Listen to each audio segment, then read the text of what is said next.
We were just talking about the asset that you acquired out east and how that kind of fell into your lap. So want to tell us a little bit more about how that deal kind of came to fruition? Yeah, really cool example. Pretty proud of it, quite frankly. So there was this asset in St. John, New Brunswick, and it had been most of the neighborhood gentrified around it, regentrified. And so in a state of disrepair for some time, frankly, it was the bane of the existence of this neighborhood. There was definitely opportunity there. This other group saw it. They came in and they started very, very deep renovations, tore it down to the studs, but they ran out of money. They over leveraged themselves. They had other projects on the go. And so they put it on the market, and this buying group snapped it up right away. But the problem that they had is they couldn't prove net worth for the CMHC assumable financing. And the realtor saw this falling apart eventually because this group had it under contract for 8 months, extension after extension after extension. And finally, the seller, the client, said, hey, enough's enough. Like, we're bleeding here, which we later came to discover through our own due diligence. So realtor starts calling around, worried about his reputation. One guy he calls is our property manager. And sometimes it's just something to be said about right place, right time. And of course, reputation. So his phone rings and the realtor says, hey, this deal's falling apart. We need a shooter. Do you know someone that can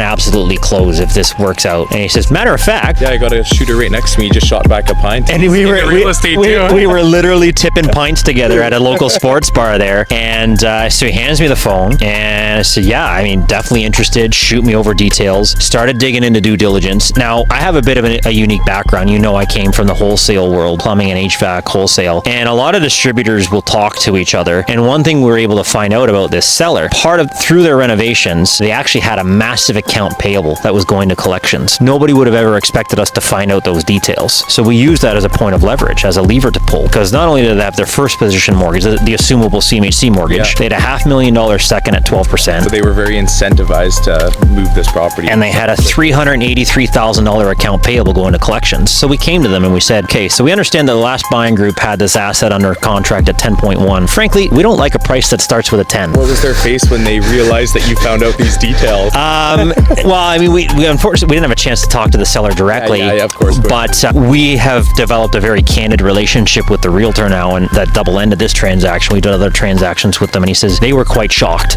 You know, frankly, I mean, you did help them out, because what happened, basically, we ended up settling at $9.313 million. So a nice little discount from 10.1, of course. Yeah. And the lever that we pulled was, hey, we understand you're in a bit of a financial pickle. How about if we close in 60 days? What is that worth to you? And that was what started that conversation to kind of bring it down. And it was quite an exercise, because I always remember hearing back in the day when we were going through education, if the deal is good, the money will follow. Yeah. And I was not a true believer in that. But when it came down to this exercise and we had to raise $3 million in 60 days, it happened because the numbers were good. And so it came together. We knew there was a long road ahead of us. So we assumed the financing. We closed in March of 2022. And here we are. Yeah, and I wanted to say too that there's a lot to be said. It's more than just the price. You were able to close in that 60-day window, which was worth a tremendous amount to them. So if you understand what is incentivizing a certain seller, it could make a big difference in creating some negotiation leverage, right? 100%. I mean, I remember an old business colleague, and he said it in the most succinct way, and it resonates, and I remember it forever. He says, you have one mouth and two ears. Use them in proportion. You should be asking more questions. You should be listening, because they will tell you what they need. And it's about creating that win-win, about problem solving that will get you what you need on your end as well. And ultimately, we knew, again, long road ahead of us. We were $1.83 million in CapEx between when we bought it and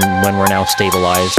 But it reappraised at $12.64 million not all that long ago. Yeah, and it's July 11th or June 11th. So we're right around a couple weeks away from finally recognizing the fruits of our labor. We're not over leveraging the asset. 75% loan to value allowed us to get all of our initially invested capital out. Yeah, and leave a lot of equity in the deal. That's it, especially with the economic landscape right now that's going on. You know, underwriting policies constantly changing, interest rates all over the place. You know, we don't want to be over leveraged on that property. We still want to retain some rich cash flow. You know, so we've uncorked the equity that we had in it. Time to go shopping again and level up with us and our investors. And it's still going to cash flow really well. So I mean, we're particularly proud of that. We think, you know, our conservative underwriting, our great power team all helped us to make this a great success. Yeah, I love it. Well, congratulations on that. That's a huge refinance to have secured that level of asset with none of your own money left in the deal. Like, that's huge. And I'm sure you got some pretty big plans or lots of different options now that you could deploy that capital elsewhere. 100%. And I mean, it's about pivoting. You know, unfortunately, we're perceiving that New Brunswick, where this asset is not the most conducive market right now because of some recent changes. So we're pivoting. We're going to take the money west and probably do some new development, whether it's a few smaller scale infills